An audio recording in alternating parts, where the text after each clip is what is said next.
ఇప్పుడు ఈ చెప్పాలి అంటే ఇతనికంటే అవినీతి పరుడు, ఇతనికంటే దురాచారుడు. ఎందుకంటే ఇతను ఎంత పెద్ద ఉమనైజరో నాకు తెలుసు, అది ఎన్టీఆర్ గారికి తెలుసు. ఎంత బాధపడ్డారో ఆ రోజుల్లో ఎన్టీఆర్ గారు, అది నేను ఇప్పుడు చెప్పలేను.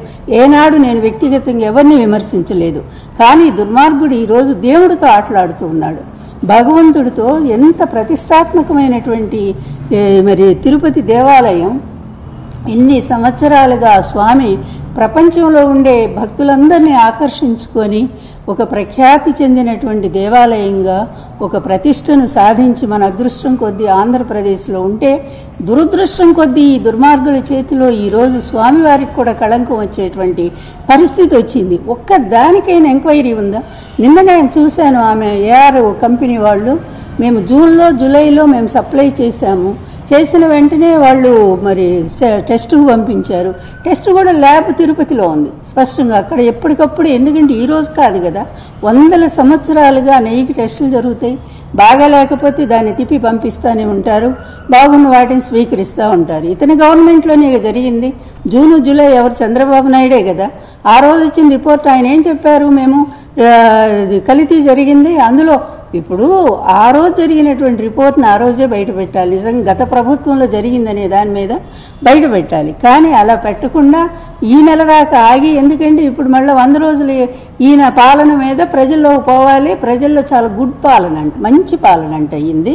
అది చెప్పుకోవాలంటే జగన్మోహన్ రెడ్డి గారు మంచి పరిపాలన ప్రజలు మర్చిపోవాలంటే జగన్మోహన్ రెడ్డి గారు ఇలా చేశారా, దేవుడికి అపచారం చేశారా అని ప్రజలు చర్చించుకోవాలా. ఇంత నీచమైన రాజకీయాలు ఇంకెవరైనా చేయగలరా? ఇంత దరిద్రపు, ఇంత డర్టీయెస్ట్ పొలిటీషియన్ మనం ఎక్కడైనా చూసామా? ఎంత దారుణం అండి. నిజంగా టెస్ట్ చేయటం ఆనవాయితీ దేవస్థానానికి. చేసిన తర్వాత అందులో కల్తీ ఉంటే వెనక్కు పంపించడం కూడా ఆనవాయితీ. అధికారులు ఉన్నారుగా. ఈవో కూడా ఎంత దుర్మార్గుడండి. రాగానే ఈవోకి ఆయన ఈవో ఇచ్చాడు అంటేనే వాళ్ళిద్దరి సంబంధం ఏంటో అర్థమవుతా ఉంది. అతను కూడా ముందు ఒక మాట అంటాడు, వనస్పతి కలిసిందంటాడు, మళ్ళీ తర్వాత ఏమో కాదు అని నిన్నేమో మళ్ళీ మాట మార్చాడు. అంటే వాళ్ళ బాస్ ఏం చెప్తే అది. ఒక ఫ్యాబ్రికేషన్, ఒక సర్టిఫికెట్, ఒక దొంగ నకిలీ ఫేక్ తీసుకొచ్చి అది చూపిస్తారు. కానీ ఎక్కడైనా అండి ఒక్కటే మేము అడుగుతుంది, నకిలీ అని తెలిసిన తర్వాత ఆ నెయ్యిని ఎప్పుడైనా సరే లడ్లకు వాడారా? లేదు కదా. అది వెనక్కి పంపిస్తారు. టెస్ట్ జరిగాకే కదా లడ్డుల్లో వాడేది, ప్రసాదాల్లో వాడేది. మరి నకిలీ అని తెలిసినాక లడ్డుల్లో ఎట్లా వాడారు? దీనికి సమాధానం చెప్పాలిగా. ఏదైనా వారం రోజులే కదా, ఈ వారం కూడా నెయ్యి మారుతూనే ఉంటుంది కదా, వారం ప్రసాదాలు తయారు చేస్తూనే ఉంటారు కదా. మీ టైంలో జరిగినటువంటి ఈ నకిలీని నువ్వు కనీసం ఆ కంపెనీ పేరు కూడా మెన్షన్ చేయకుండా అతి దారుణంగా ఈరోజు వాళ్ళ మీద మరి కేసు పెట్టాలి కదా. కానీ ఈరోజు ఒకటే మేము చెప్తా ఉన్నాము, లడ్డుల్లో ఈ ప్రసాదాల్లో ఏ కల్తీ జరగలేదు. చంద్రబాబు నాయుడు దుర్మార్గపు ఆలోచనలో కల్తీ జరిగింది. Poison mentality. ఎందుకంటే పాము కంటే కూడా నీచమైనటువంటి ఒక మనస్తత్వం. కలునకు నిలువెల్ల విషము గదరా సుమతి అంటాడు సుమతి బద్దెన గారు. అందువలన వృశ్చికమునకు తోకనుండు, తేలుకేమో తోకలో ఉంటుంది, అలాగే పాముకేమో పడగలో ఉంటుంది విషము. కానీ కలుడు దుర్మార్గుడైనటువంటి వాడికి నిలువెల్లా విషం ఉంటుందంటానికి ఈరోజు చంద్రబాబు నాయుడు గారిని మనం ప్రత్యక్షంగా చూస్తూ ఉన్నాము. ఇంత స్పష్టంగా ఇతను చేసింది ఫేక్ ప్రచారం అనేది ఇంత స్పష్టం. పైగా వాళ్ళ ఉంది కదా ఐటీడీపీ, దాని ద్వారా ఒకే మెసేజ్ అందరికి వెళ్ళిపోద్ది, ఏమి మార్పు ఉండదు, అందరికి ఒకే రకమైన మెసేజ్. మీరు తిన్నారు, లేకపోతే ఆ అమ్మాయిలు తిన్నటువంటి వాళ్ళు పడిపోయారు, ఏమి అబద్ధాలండి.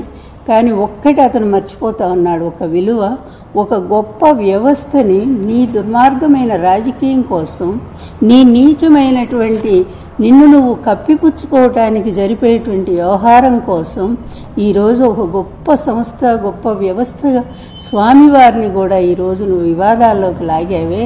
ఈ లడ్డూ ప్రసాదాన్ని నువ్వు విమర్శించడం ద్వారా దాంట్లో ఏదో కలిసింది జంతువులది యానిమల్ ఫ్యాట్ అని చెప్పడం ద్వారా మొత్తం ప్రసాదానికి అలాగే దేవుడికి కూడా మచ్చ వస్తుందనేటువంటి విషయాన్ని కూడా మర్చిపోయి, ఎందుకంటే ఇతని నైజమే అది.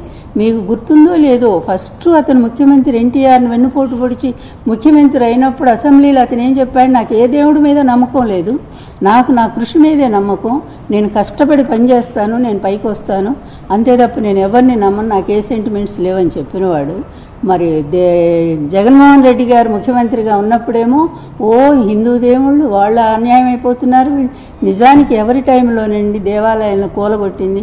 50 దేవాలయాలను కూలగొట్టిన ఘనుడు ఇతను కదా. ఇతనికి మతం మీద అభిమానం ఉందా? బూటుకాళ్లతో మరి పుష్కర స్నానాలు చేసింది ఎవరండి? ఇతను కాదా? పుష్కర స్నానాల్లో 20 మందిని చంపి పొట్టను పెట్టుకున్నటువంటి దుర్మార్గుడు ఇతను కాదా? తర్వాత మొన్న 70 మందిని ఈ కృష్ణా జలాల్లో ముంచి చంపింది నువ్వు కాదా? నువ్వు వస్తేనే వినాశనమే రాష్ట్రానికి, నువ్వు వస్తేనే ప్రజానాశనమే అవుతుందే, నువ్వెక్కడికి వెళితే అక్కడ జనాలు చచ్చిపోతా ఉన్నారు. ఇలాంటి దరిద్ర పాదం మళ్ళీ ఆంధ్ర రాష్ట్రంలో అడుగుపెట్టింది ఏంటనేది ప్రజలందరూ కూడా బాధపడుతున్నారు.